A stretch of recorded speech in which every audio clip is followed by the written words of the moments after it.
और इसलिए देश को बड़ा संभल कर चलना पड़ेगा।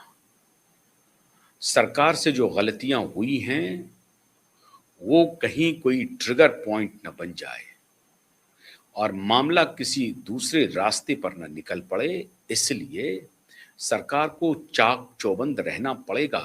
क्योंकि अब जो मैं आपसे बात करने जा रहा हूं, वो बेहद खतरनाक है और बेहद महत्वपूर्ण है।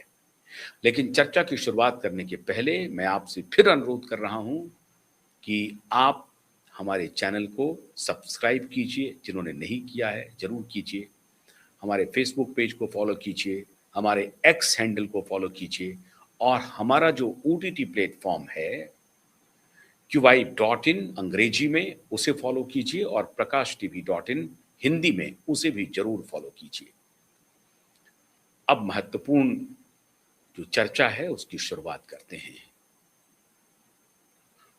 कल दिल्ली हाई कोर्ट में एक याचिका लगाई गई है, कल का कल, कि 20 जुलाई का जो प्रदर्शन हुआ है दिल्ली में, उस प्रदर्शन में पुलिस ने बर्बरता की है और उसमें कई घायल हुए हैं। उसका वीडियो लेकर के पहुंचे थे Delhi high court. Delhi high court के श्रीमान चीफ जस्टिस दीपेंद्र उपाध्याय और जो दूसरे एक और उनके साथी जज थे, दो सदस्यीय बेंच था। उन्होंने याचिका को जैसे ही देखा, उन्होंने कहा कि आप बेकार में आप इस मुद्दे को यहां लाए हैं, हमें क्यों घसीटना चाहते हैं, अदालत को क्यों घसीटना चाहते हैं, इसका कोई मतलब नहीं है, पुलिस का वीडियो हमें क्यों दिखा रहे हैं। याचिकाकर्ता की अपील थी कि आप ये आदेश दीजिए कि पुलिस ज्यादती ना करे। अब मान लीजिए कि अदालत उनकी बात को सुन लेती और अदालत कहती कि ठीक है, हम आदेश दे देते हैं कि पुलिस ज्यादती ना करे, और फिर एक बलवा हो जाए, आंदोलन हो जाए, सैकड़ों हजारों की संख्या में लोग सड़क पर आ जाएं, पत्थरबाजी इधर से हो उधर से हो किधर से भी हो, लेकिन हो, अगर हो गई, मान लीजिए पत्थरबाजी हो जाए, तो पुलिस को क्या कहा जाए, अदालत क्या कहेगी? आप कुछ मत करिए, पुलिस हाथ जोड़ करके बैठ जाए, एक शब्द ना निकाले, पुलिस ये कहे कि नहीं नहीं, आप जो बढ़ रहे हैं बढ़ते जाइए, बढ़ते जाइए, और अभी जो सदन में कार्रवाई चल रही है उस कार्रवाई का कोई मतलब नहीं है, सारे सांसदों को वहां से निकाल करके भगा दीजिए। हालांकि ईमानदारी से अगर पूछिएगा तो सदन की स्थिति आजकल बहुत खराब है और बहुत सारे अनपढ़ों की भी फौज है, बहुत लायक लोग भी हैं। ऐसा कह देना ठीक नहीं होगा कि संपूर्ण रूप से सदन में लायक लोग हैं ही नहीं, ये कहना उचित नहीं होगा। लेकिन कुछ बहुत आला दर्जे के घटिया से घटिया इंसान भी पहुंच गए हैं सदन, ये भी कोई छिपी हुई बात नहीं है, इस सच को भी स्वीकार करना चाहिए।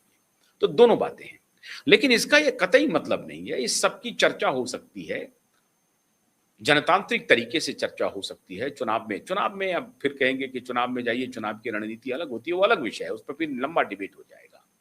लेकिन ये कहीं से भी इसकी इजाजत नहीं दी जा सकती है, चाहे कितने भी घटिया आदमी क्यों ना सांसद बन करके बैठे हों, और उसको कॉलर पकड़ करके वहां से भगा दिया जाए, ये तो मुमकिन नहीं है। क्यों? क्योंकि व्यवस्था का विषय है, जनता के द्वारा चुने हुए प्रतिनिधि हैं, अच्छे हैं खराब हैं, आपको स्वीकार करना पड़ेगा, क्योंकि चुनावी प्रक्रिया को हम लोगों ने स्वीकार किया है। और अगर हम चुनावी प्रक्रिया को स्वीकार नहीं करते हैं, तब तो ये सारी बातें संभव हैं कि आप जाइए, घुस जाइए संसद में, और जो कोई भी वहां बैठा है उसको उठा करके फेंक दीजिए और कहिए भाग बाहर निकलो यहां से, अब हम संसद में बैठेंगे। ऐसा तो नहीं हो सकता है। इरादा लेकिन यही है, जैसा कि बांग्लादेश में हुआ, नेपाल में हुआ, श्रीलंका में हुआ। इरादा यही है कि जो चुने हुए आए हैं उसको भगा दें, हम बैठ जाएं, फिर से चुनाव करवाएं, और चुनाव में जैसे एक यूट्यूबर नेपाल में प्रधानमंत्री बन गए हैं, वैसे यहां भी कुछ नचनिया गवैया डपली गैंग चुनाव में आ जाए, उनको वोट मिल जाएगा और वो जीत करके आ जाएंगे। तो उनके लिए एक उदाहरण दे देते हैं। 16 वर्ष तक शर्मिला इरोम ने आंदोलन किया, भूख हड़ताल किया, अनशन किया।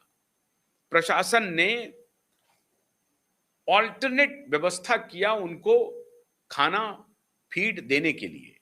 नाक से नली लगा दिया, नाक से नली लगी रही, 16 वर्षों तक ऑफ एंड ऑन वो आंदोलन करती ही रही, रुकी नहीं। फिर आंदोलन टूटा, आंदोलन टूटने के बाद वो चुनाव लड़ने के लिए गई। अब देखिए सर, भारत कितना अद्भुत देश है, आपको अंदाजा हो जाएगा। इसलिए भारत में श्रीलंका, बांग्लादेश और नेपाल हो जाएगा, इसकी कल्पना दूर दूर तक मत कीजिए, इतना कॉम्प्लेक्स सोसाइटी है। तो ये जो जंतर मंतर पर इकट्ठा हो रहे हैं, कुछ लफंगे हैं, कुछ अच्छे हैं, कुछ लुच्चे हैं, कुछ टुच्चे हैं, हर प्रकार की आबादी है वहां पे। ऐसा नहीं कि सिर्फ अच्छे अच्छे ही लोग हैं, ऐसा नहीं है कि सिर्फ टुच्चे टुच्चे ही हैं, ऐसा नहीं है कि सिर्फ लुच्चे लुच्चे ही हैं, ऐसा नहीं है कि सिर्फ गुंडे गुंडे ही हैं। भांति भांति के लोग पहुंचते हैं, और जब इस तरह के प्रदर्शन होते हैं तो भांति भांति के लोग पहुंचेंगे, और फिर टोटलिटी में ये बड़ा प्रदर्शन दिखने लगता है। वही हो रहा है। मैं इसके लिए जिम्मेदार सरकार को मानता हूं, दूसरे तो करेंगे ही, आप उनको मौका देंगे तो वो करेंगे। हालांकि ये बात भी सत्य है कि मौका नहीं देंगे तब भी वो करेंगे ये भी सत्य है, लेकिन तब आपको कहने के लिए कुछ आधार होगा। अभी आप थोड़े बैकफुट पर हैं, थोड़े बैकफुट पर तो हैं, इस बात को स्वीकार करना पड़ेगा। खैर, अभी मामला है अदालत बनाम आंदोलन कर्मियों का। रणनीति देखिए, मालूम है इनको कि 20 जुलाई को हम आंदोलन करेंगे, और 20 जुलाई के पहले अभी खबरें चल रही हैं भाई, जिस दिन इन्होंने आंदोलन शुरू किया 18-20 दिन तक थे लोग, वहां नहीं आ रहे थे। यकायक संसद सत्र के पहले दिन ही लोग क्यों आ गए? इसलिए क्योंकि ये राजनीतिक पार्टियों के द्वारा भेजी गई भीड़ है, और जो वीडियो आ रहे हैं उसमें से कोई छात्र वहां है ही नहीं। हाँ, बेरोजगार छात्र जो हैं, ग्रेजुएट किए हुए हैं, +2 करके घूम रहे हैं, लेकिन नीट के कोई एस्पिरेंट नहीं है, नीट के फैमिली वाले नहीं है, स्कूलों में पढ़ने वाले बहुत कम बच्चे हैं वहां पे, या अपने नीट के लिए या कॉम्पिटिटिव एग्जाम के लिए, इंजीनियरिंग के एग्जाम के लिए जो बच्चे वो नहीं है वहां पे।